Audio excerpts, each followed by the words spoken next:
I've been a proud owner of the Sony FX3 since the day it was released. It literally gives me every option that I personally need as mainly a video shooter 99% of the time. And now we have the Sony A7IV, which I'm not gonna lie, has a few features that I definitely wish was in the FX3. And in my opinion, the A7IV is one of the top 5 hybrid shooting cameras on the market right now. By the way, thank you to B&H Photo for sending over the Sony A7IV for me to play with. B&H is literally the only place that I shop at for all my camera gear. This video isn't sponsored by B&H, by the way, but it does have a sponsor, and that sponsor is Motion Array, but we'll get to that a little bit later. So I've had the Sony A7IV in my possession for about, I don't know, 3 weeks or so, and there are definitely some features in this camera that I absolutely love. When it comes to the body of both of these cameras, for me, the FX3 is the clear winner here. It's actually my favorite designed mirrorless camera of all time. We got quarter 20s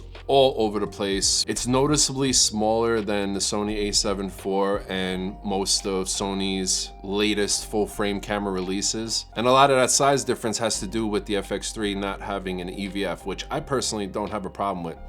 I had the A7S III, I never used the EVF on it. Now this might sound stupid, but the FX3 has the best flip screen, not image quality wise, but just design of the flip screen that I've seen yet to date. There's this great little finger cutout on the back that just makes it super easy to pop your screen open and close super fast. Whereas the A7IV, the A7S III, and most of Sony's other cameras that do have a flip screen, you kind of gotta like wedge it out a little bit. Hello, how you doing? It's a pain, and it's awesome on the FX3. The FX3 also has a cooling system with fans and vents everywhere that are fully customizable. You could set them to turn off while you're recording and then kick back on the second you press stop, which is great. And due to this, I've never once had a single overheating issue with the FX3, not one single time. And I've shot weddings for hours at a time in 120p 4K. Never had a problem. The A7IV, on the other hand, has overheated on me. It actually overheated on me the first day that I took it out for like a full day of use. I was in 4K XAVC-SI, so the highest possible quality you could have in 24 frames per second. And I did have the temperature setting set to high, so normally when I do that, my Sony cameras don't overheat. And I did have the screen closed. I mean, after like only 10-15 minutes of recording in 24p, it overheated. And I haven't been able to duplicate that problem since, but it did happen. Now, most of us are used to Sony's button layouts. It's pretty similar on most of their cameras, but for the FX3, it feels completely different. The buttons are all over the place. The power switch is on the left-hand side, and it's just kind of like a little switch, which really took a while for me to get used to. And the mode and the menu buttons are in some awkward places as well. And I used to always hit the opposite one of the one I was trying to hit by accident.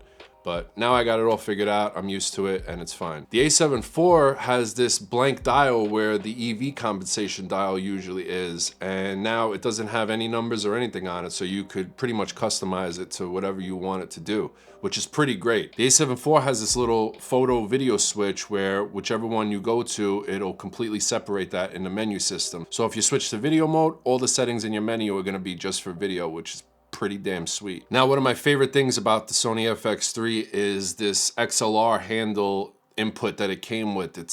For me, it's amazing. A lot of people brushed over it like, no big deal. I think it's fantastic. You have a full-size XLR input, 2 of them actually. You have a ton of control, and you're actually listening to it right now. Both cameras have a dual card slot, but the FX3's is slightly different, being that both card slots can take Sony's new CF Express Type A, whereas the A7IV can only take CF Express Type A in 1 slot, so not really a big deal for me. I don't even own a CF Express Type A card, so doesn't matter to me one way or the other. Pretty much every Sony camera has clear image zoom. They put it in all their cameras, but the clear image zoom option on the FX3 is far better than any other Sony camera out there because you have a zoom rocker where the power switch normally is on other Sony cameras, and you can pretty much do it on the fly. Whenever you want to zoom in and out, you just hit that little rocker and you get an extra 1.5 times crop, I believe, so that's pretty sweet. The FX3 shoots 4K up to 60 frames per second with no crop and 120 frames per second in 4K with just a little tiny 1.1 times crop. It's basically unnoticeable. I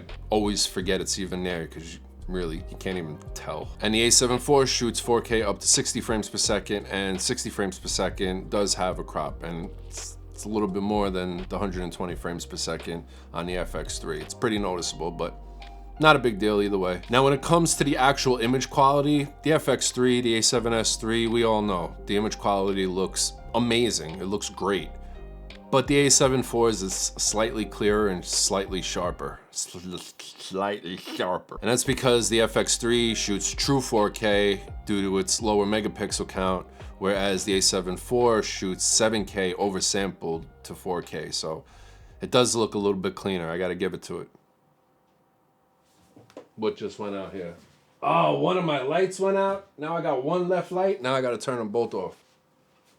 Damn it. We get a new anti-focus breathing feature in the A7IV where the image digitally crops in a little bit and the camera can sense whenever the lens is breathing in and out, and it makes up for it, it compensates for it, and it does a really good job. We get animal eye autofocus, which is great, especially if you have pets or you go out and shoot wildlife. And we also get this new focus map feature that I've never even tested out, and to be honest with you, don't have any interest in whatsoever. I mean, I still want it in my FX3, but I haven't tested it out. All right, it did snow outside last night. It was a pretty bad snowstorm, and some of this morning too, and they're still clearing snow out there right now, but let's head outside for like 15-20 seconds for a real quick vlogging test. But before we do that, a quick word about today's sponsor, Motion Array. Motion Array is probably my favorite website in the world right now, besides YouTube.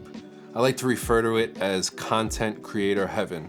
It's like a Walmart for content creators and editors. It's amazing. It's like any other website I've ever used in my life. They have templates, titles, presets, motion graphics, plugins, royalty-free music, sound effects, stock videos, stock photos, and they're available for Final Cut Pro, Premiere Pro, After Effects, Premiere Rush, even DaVinci Resolve. Like, nobody has stuff for DaVinci Resolve.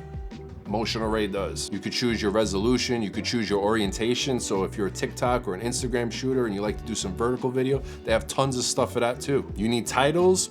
How about transitions? How about a customizable intro for your YouTube channel? How about some LUT packs? Whatever it is you need, it's all there for you. And you get unlimited downloads and full access to the entire site. Literally whatever you want to download from there, for one very affordable low price. Motion Array truly is your one-stop shop for everything content creators and editors need in their life. I'll leave a link in the description below so you can start your 100% risk-free trial. A big thank you to Motion Array for sponsoring today's video, and a big thank you for just existing. Best website. Best, besides YouTube, best website. All right, let's head outside. I hate snow, what the fuck? I will fall with my luck, I hate snow. Throw a snowball, I will duck and beat you the fuck up, I hate snow. I can't stand this stuff. All right, this is gonna be a real quick vlogging test. We have active steady shot turned on both cameras. Let me make sure. We are on S-Log3 on both cameras, and we are at 20mm f2.8 on both cameras. What do you guys think? How's the stabilization look? Which one looks better to you guys? I am definitely not doing the zombie sleepwalking walk for a while with both of my arms extended here, I'll tell you that much. I'll tell you that much. We have the FX3 right here, and we have the A7IV right here. Let's turn this back around and go back to my car. The reason why I have to do this quick is there was a major snowstorm all through the night and this morning. It's super icy, it's super cold, and they plowed, but there wasn't a ton of room to make for the cars, so I had to park my car there. Sorry, this isn't much of a vlogging test, but this is what it's gotta look like. And we are exposed using our shutter speed here because I didn't want to throw an ND filter on. I didn't have an exact matching ND filter to put on both, so I didn't want there to be any type of color shifting or anything like that. My arms are shaking. But you guys let me know, how does this image look? To me, the A7IV looks slightly sharper than the FX3. Like I said before, I kind of noticed it right away. All right, I'm heading back inside. Oh my God. I hate this weather. It does me in. I can't do it. I can't do it. 2 full frame cameras, walking like this on solid ice. I was bound to fall and break something. Probably my back, and most likely one of these 2 cameras. And we already know I broke one of B&H's cameras in the past.